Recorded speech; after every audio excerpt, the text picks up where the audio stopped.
Napier জাতের ঘাস কিভাবে লাগানো হয়। নেপিয়ার জাতের ঘাসের দেখতে পেলেন, এটা হচ্ছে সেই নেপিয়ার জাতের ঘাস যেটা বাণিজ্যিকভাবে চাষ করা হয়ে থাকে, আমাদের গ্যামা বলা হয়ে থাকে আমাদের এলাকায়। এটা কিন্তু আপনার বীজ বপন করতে হয়। এ পর্যন্ত হয়তো কম করে হলো 20 থেকে 25 বার কাটা হয়েছে। এটা আরও অনেকবার এটা থেকে গাছ হবে, কিন্তু এটা থেকে আপনি সর্বোচ্চ 2 থেকে 3 বার ফলন পাবেন। তারপর আপনি কিন্তু তখন আর গাছটা বৃদ্ধি পাবে না, তখন আপনার এটা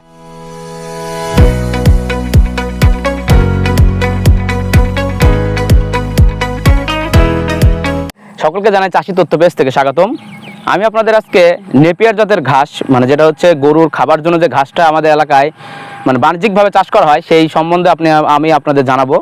তো এই নেপিয়ার জাতের ঘাস কিভাবে লাগানো হয়, নেপিয়ার জাতের ঘাস চাষ পদ্ধতি, তারপর কেমন পরিমাণে খরচ হয় এবং কোন সময় লাগালে ভালো হয়, এটা কেমন লাভজনক কিনা এবং খরচ খুব বেশি হয় কিনা, এই বিষয় নিয়ে আমি আপনাদের সাথে কথা বলবো। তো সকলকে আমার ভিডিওটি দেখার জন্য অনুরোধ রইল। তো আপনারা দেখতে পাচ্ছেন এখানে প্রায় 1-2 শতক জায়গা নিয়ে আপনার নেপিয়ার জাতের ঘাস চাষ করা হয়েছে। এটা হচ্ছে আমাদের বিদেশি জাতের ঘাস বলা হয়ে থাকে। এটার উৎপত্তি স্থল হচ্ছে ভারত যেটা ইন্ডিয়া থেকে এই জাতের ঘাসটা আমাদের এলাকায় আনা হয়েছে। তো আপনারা দেখতে পাচ্ছেন এখানে প্রায় এক একটা যে গাছের গোড়ায় অনেকগুলো করে ঘাস আছে। এই এক একটা ঘাস আপনার মনে করেন প্রতিদিন আমাদের এলাকার মানুষজন কাটা হয়, কেটে গরুকে খাওয়ানো হয় এবং বাণিজ্যিকভাবে বিক্রি করা হয়ে থাকে। আপনি যদি দেখেন এই যে এখানে যতটুকু ঘাস আছে, এই ঘাসটা আমাদের এলাকায় কম করে হলো 20 থেকে 25 টাকা করে 25 টাকা বিক্রি হবে, কারণ আমাদের এক মুঠা ঘাস 15 টাকা, 10 টাকা, 5 টাকা এরকম বিক্রি হয়ে থাকে। তো এই জাতের ঘাস চাষ করতে হলে আপনাকে প্রথমত এই গাছের যে মোটা মোটা গোড়াগুলো রয়েছে, এই গোড়াগুলো আপনার সংগ্রহ করতে হবে। তারপর মাটিটা আপনার সুন্দরভাবে চাষ দিতে হবে। তারপর মাটিতে আপনার সেচ দেওয়া লাগবে, মানে এক কথায় নরম করতে হবে। নরম করার পর এই গাছগুলো একটা একটা করে লাগানো লাগবে। এই যে আপনি যেমন দেখতে পাচ্ছেন, এই যে কাটা রয়েছে, এগুলো আলাদা আলাদা করে আপনার গাছগুলো আলাদা আলাদা করে একটা একটা করে লাগাতে হবে। এই লাগানো হবে এবং আপনি যখন সার দিবেন, তারপর আপনি সেচ দিবেন, দেখবেন এখান থেকে গাছগুলো বড় হওয়া শুরু করবে। তো এই জাতের ঘাস লাগাতে তেমন কোনো খরচ লাগে না, কিন্তু আপনার সপ্তাহে একবার করে সার দেওয়া প্রয়োজন হবে এবং সপ্তাহে আপনার সেচ না দিলেও হবে, কিন্তু মাসে 2 থেকে 3 বার আপনার সেচ দেওয়া লাগবে। সেচ দিলে পরে আপনার গাছগুলো অনেক বড় হবে এবং আপনি খুব দ্রুতভাবে এগুলো সংগ্রহ করতে পারবেন। তারপর আপনি আপনার গরুর জন্য কাটতে পারবেন, বিক্রি করতে পারবেন।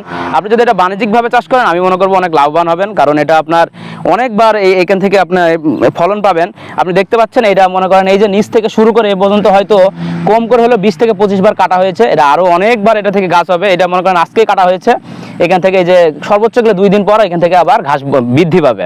তো এই জাতের চাষ করতে হলে কিন্তু তেমন কোনো আপনার সমস্যা পড়ার কোনো সম্ভাবনা নাই। তো আপনারা যদি চাষ করতে চান, অবশ্যই কোনো কৃষি অফিসার থেকে মানে যোগাযোগ করবেন, তাদের সাথে পরামর্শ নেবেন, নাহলে আমার সাথে পরামর্শ নিতে পারেন। কারণ এই ধরনের চাষ আপনার প্রচুর পরিমাণে সেচ দিতে হবে আর সার প্রয়োগ করতে হবে, তাহলে তেমন কোনো ক্ষতি নাই, তেমন কোনো প্রয়োজন পড়বে না।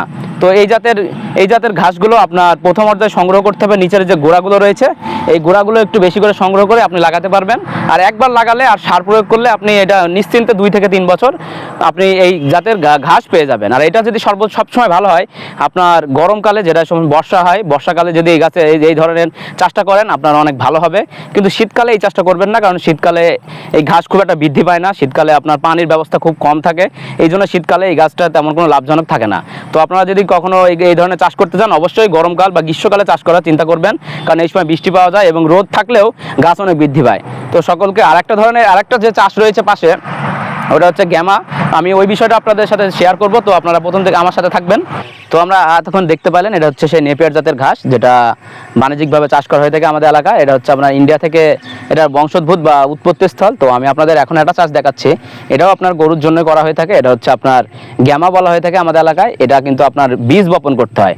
এটা কিন্তু আপনি ওই যে আগের মতো যে লাগাবেন ওইভাবে হবে না, এটা আপনি বীজ বপন করতে হবে আর একটা জায়গা নিয়ে সুন্দরভাবে চাষ করতে হবে। চাষ করার পর আপনি বীজ ফেলাবেন, পানি দেবেন, সেচ দিবেন, দেখবেন গাছ বৃদ্ধি পাবে। এই যেগুলো যে দেখতে পাচ্ছেন, এগুলো কিন্তু তেমন কোনো নাই। এগুলো আপনি একবার করে কাটবেন, 2 থেকে 3 বার আপনি এটা থেকে 2 থেকে 3 বার আপনি ফলনটা পাবেন। এটা আপনি যদি চাষ করতে চান, আপনি বড় একটা জায়গা নিয়ে চাষ করবেন। এটা খুব সহজে বৃদ্ধি পায়, খুব তাড়াতাড়ি। আপনার 1 মাসের মধ্যে এটা কাটতে পারবেন, 1 মাসের মধ্যে কেটে আপনি বিক্রি করার সুযোগ রয়েছে।